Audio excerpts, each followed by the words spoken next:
More than ever, homeowners are looking for great deals on home repairs, but could some of those deals just be a way for an unscrupulous contractor to get in the door and scare you into paying for work you don't really need? That's what our Lisa Guerrero found in this iSquad investigation. It's every homeowner's nightmare. Disgusting mold contaminating your home. Some houses even have to be destroyed when the problem gets too severe. But would a licensed contractor tell you that you have a mold problem, even if you didn't? To find out, we had this home in Birmingham, Alabama, inspected by experts from 3 different companies. They looked at the air ducts, examined the vents, and checked for water damage. Is there a mold problem in this house? No, there's not a mold problem in this house. We then looked for ads like these found all over the country. We called this one offering a great deal, just $49.95 to clean the air ducts in our home. Hi, I wanted to see if I could make an appointment. But first, we placed hidden cameras throughout the house. When the technicians arrived, I was posing as the homeowner. They looked all over the house, and after a 30-minute inspection, they told me the bad news. You tested positive for mold in the outside unit. This is a mold test? Yes. And it tested positive for mold? Yeah. You failed dramatically. What these guys didn't know was that we had sent in an undercover producer to apply for a job with the company, Advanced Air Quality. Opportunity here to make $100,000 a year, no.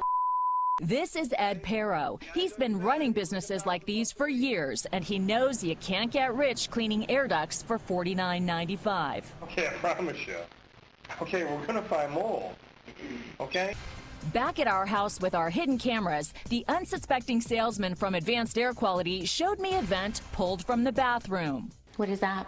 It's from your master bathroom. That's mold on there? Yeah. The reason why these rust out is mold attaches itself and it eats right through the paint.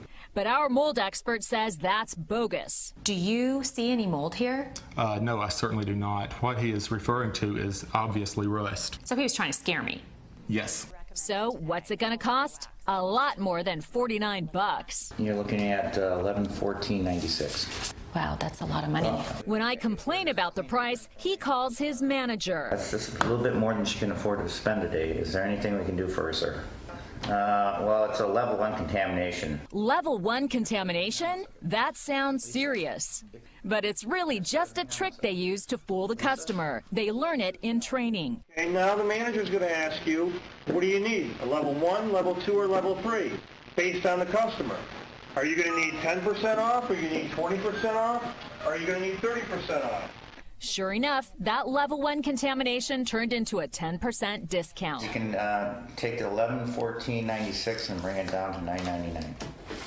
$999. At this point, it was time to tell him who I really am. Joe, I have to tell you, I'm not really the homeowner. Yep. My name's Lisa Guerrero, and I'm with Inside Edition. Okay. And you've just charged me $1,000 for work that this house doesn't need. I can only make recommendations. I took you outside. You want to take your cameras outside? We'll go outside. He takes us outside and redid the mold test. But this time, with our experts hovering over him, the test comes back negative. No mold.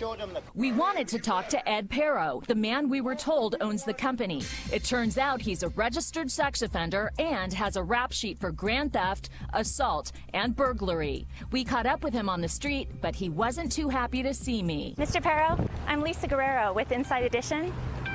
Are you ripping off the customers of your air duct cleaning business? Perro just turned and walked away. Then we received a call from this guy, Patrick Milliken, who said he was the owner of the business. When we went to his office, he wasn't there, but then he pulled up on his motorcycle. When he calmed down, he insisted he doesn't rip off his customers and said he has absolutely no connection to that ex-con Ed Perro. He has given this business a bad rep. He's given it a bad name. He's known throughout as a rip-off, as a scam artist, as everything in the world. So there would never be a time when he would actually be participating in training with your technicians. Okay. I'm going to end this interview if you try to word this again to me, that he's a part of my business. Okay. I've explained this to you. I've been nice about doing this interview for you. Do not accuse me or insinuate that that man is a part of my business again. Then can I show you something that you might want to know? Sure. that you might want to see. This is a training session 3 months ago with you and Ed Perro training your technicians. That's right. There he is with Ed Perro, the man he just called a scam artist, at a training session for new employees. Can you explain why you would lie about that? Real simple. The man knows a lot about the business. I'm not a fool to cut my throat on taking knowledge from and about, but he is not part of my business. I do run an above board business. Okay, we're going to find mold.